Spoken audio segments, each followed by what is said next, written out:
What's up, everybody? Welcome back to the channel. Les Alex here, and today I'm going to be taking you through Azorius Control versus Black White Enchantments.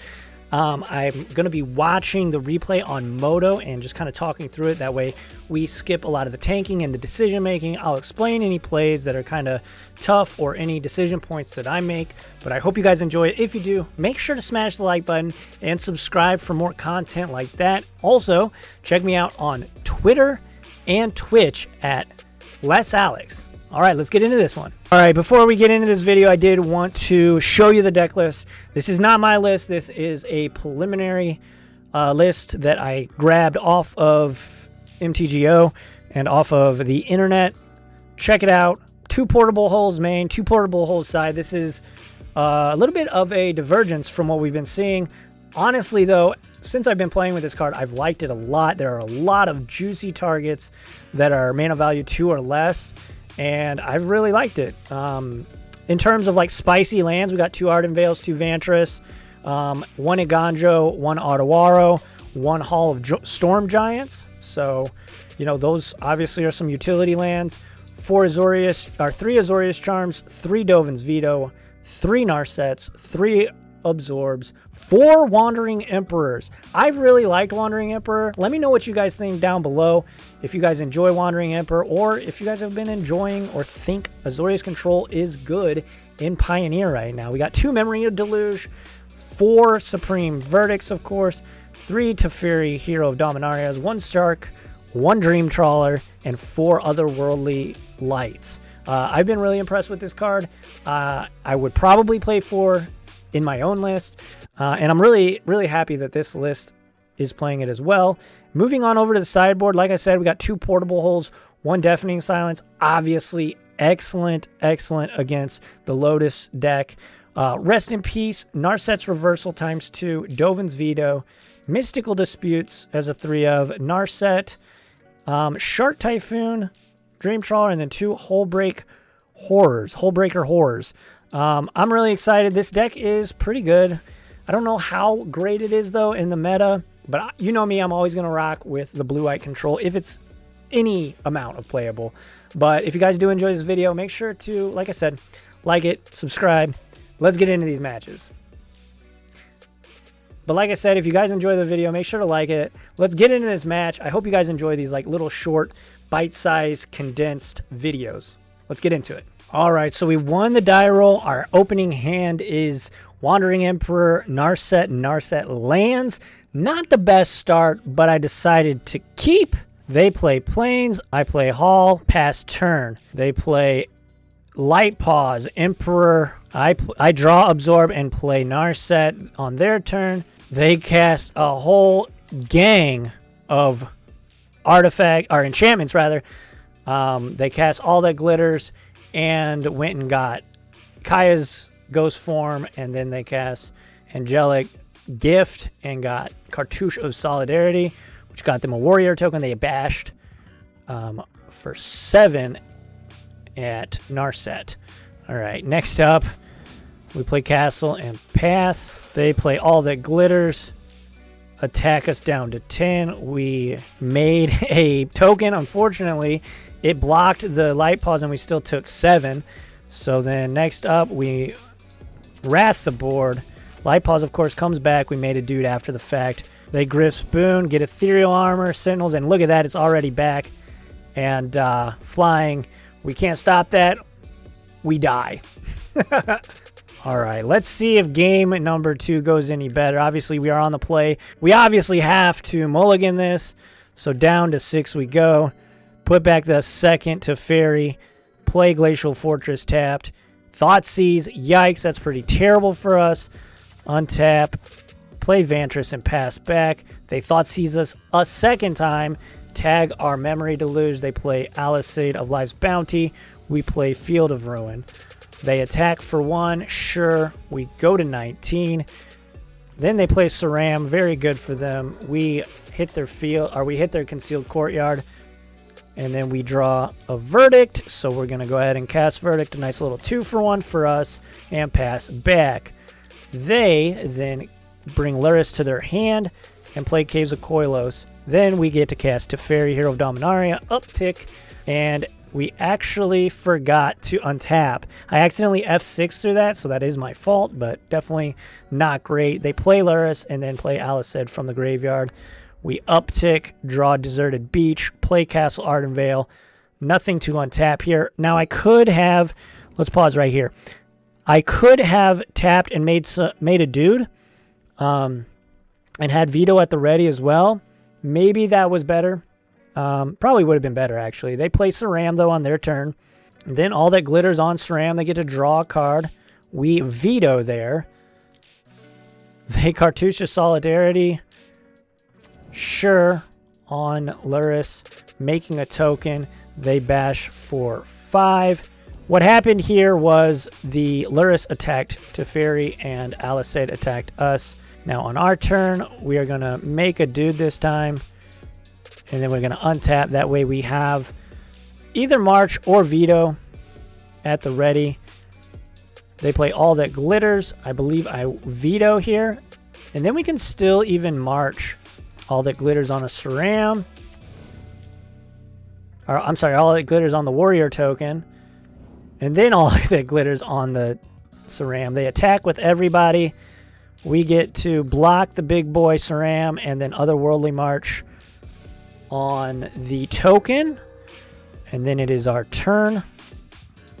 Supreme Verdict, a great draw here. We're going to go ahead and just slam that.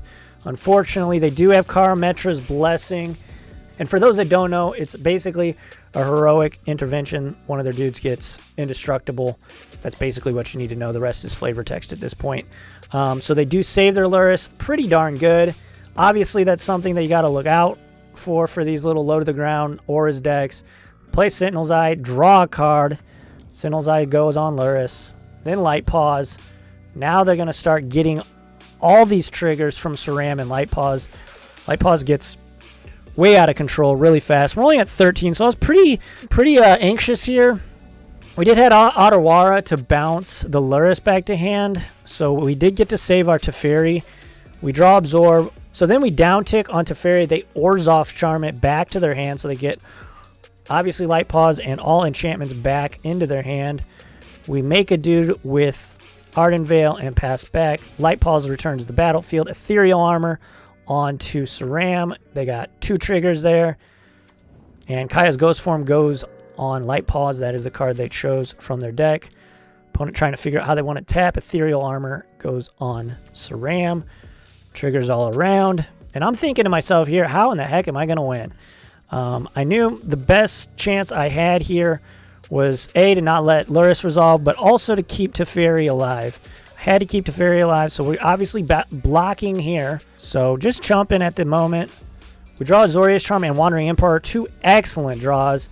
We go ahead and just off the rip here, I decided here that we wanted to get Saram off the table, so I just casted Wandering Emperor because they only had 2 cards in hand, and I didn't want him to draw something that gave X-Proof or any shenanigans. So I just did that. Untap with Teferi, and let's continue this one. They play Aliced Life's Bounty. That's pretty awkward because now they can sack it to give it pro white or blue, so our Azorius Charm's much worse. They then cast Sentinel Eyes, which allows them to go fetch up another one. I guess they fail to find. They attack with the 9/9.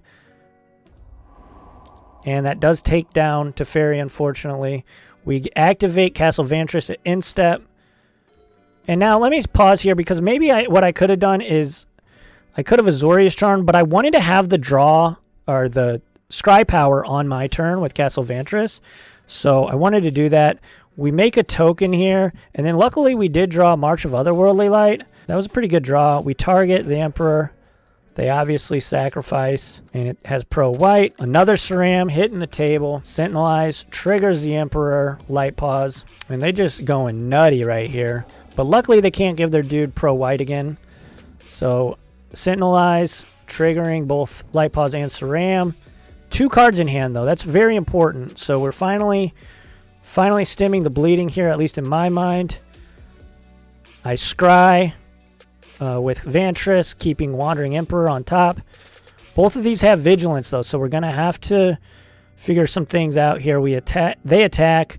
We go ahead and Azorius Charm, Light Pause, and then We take the damage here. We activate Vantress, and we get a Teferi, Hero of Dominaria, tapping 5 mana. Teferi slams down. We draw a card and find Portable Hole. Portable Hole, before I go any further, guys, Portable Hole has been an excellent card, in my opinion. I'm trying a new list. It's the one that went 3-1 in the preliminary, so I highly suggest this list. It's pretty good. I've liked Portable Hole a lot. We untap some lands. Have Wandering Emperor at the ready. Light Pause comes down again. Sentinel Eyes triggers Light Pause. They go fetch up a Kaya's Guile. Gas form, sorry. We make a token with our Wandering Emperor. Then we find Portable Hole. We just tuck there with Teferi. And they scoop it up. On to the next one. All right, game number 3. It all comes down to this. We are on the draw, unfortunately, but we have Portable Hole ×2 in Dovin's Veto. I'm definitely keeping this. Hateful Eidolon is a good lead for them. Kind of a low priority target for our Portable Holes, but it does get pretty nutty later in the game, so it is something that we have to worry about. We see Light Pause, so we immediately Portable Hole that. They Thoughtseize us, take our Portable Hole, have another Hateful Eidolon, and these Hateful Eidolon do work for our opponent this game, as you will see as the game progresses. Just play Island and pass back. They attack for 2. Sure, we drop to 16. On that turn, they brought Luris to their hand. They went for All That Glitters, and we countered it, so let's continue. They attack with both their Eidolons. We just take 2, drop to 14, untap, draw lands. We kind of did flood out here a lot in this last game. We activate here Castle Vantress, and we draw March of Otherworldly Light. We want to take care of this Saram. The big issue with this match was these Hateful Eidolons were just so sticky and really just a thorn in our side the whole game, unfortunately. They play All That Glitters. That resolves. Then they play Kaya's Ghost Form on the bigger Eidolon. They attack us for 6. We take it, unfortunately. Hate going below 10, but it's fine. We pass back. The Kaya's Ghost Form, the other Hateful Eidolon. And again, like I said, these guys are very, very sticky. So finally, we make a 1-1. We block the big beefy boy, drop to 7. Unfortunately, we can't Irrigated Farmland here. We draw Dovin's Veto, which seems like a dud, honestly. Might have been correct to just take those out. They attack, and we go ahead, make a 1-1, block the big boy, take 2, and then cycle our Irrigated Farmland to draw another Irrigated Farmland. A lot of lands, guys, in this one. A lot of lands. They duress us. In response, we Dovin's Veto. And now we have an opportunity to cycle both of these Shark Typhoons for 1. Since we can't really kill either one, we draw a Dream Trawler, which is excellent draw. And then we cycle again, making 2 Flying Sharks. Wandering Emperor, obviously a great draw, especially since one of their Eidolons doesn't have Vigilance. But we then top deck Verdict. Sick. Okay, so here's all these triggers going on the stack. And yep. They come back. See, super sticky. Like I said, super duper sticky. Unfortunately, we didn't have enough mana. We were 1 mana short of casting Dream Trawler. Then they find the freaking Thoughtseize, and we have to, that pretty much makes us cast the Wandering Emperor. Make a 2-2. They take our Dream Trawler. Then they cast Light Pause, cast Ethereal Armor, targeting Hateful Eidolon, triggers Kaya Ghost Form, which goes on Light Pause. Then they get Cartouche, triggers Light Pause, Warrior Token, obviously, Griff's Boon on the Light Pause. They attack. We just take it. I mean, Wanderer was going to die. They attacked both at the Wanderer, so we draw Supreme Verdict. Obviously, we're casting that. Kaya's Ghost Form is so annoying. So annoying. Light Pause is back at it. They untap Ethereal Armor, trigger Light Pause, go find Sentinel Eyes. First Strike Vigilance, 5/5. Guess what? We're at 5. That'll do. So there you go. This little short video. I hope you guys enjoy these kind of bite-sized, condensed versions of my videos. If you do, again, hit the like button, subscribe for more content like this. I love to play Blue-White Control in basically every format. I play Moto often. I stream often on twitch.tv/LessAlex. If you guys enjoyed it, though, again, please hit that subscribe button. Go follow me on Twitch and Twitter at LessAlex on both of those. I appreciate you, and be kind to one another, Magic players. Adios.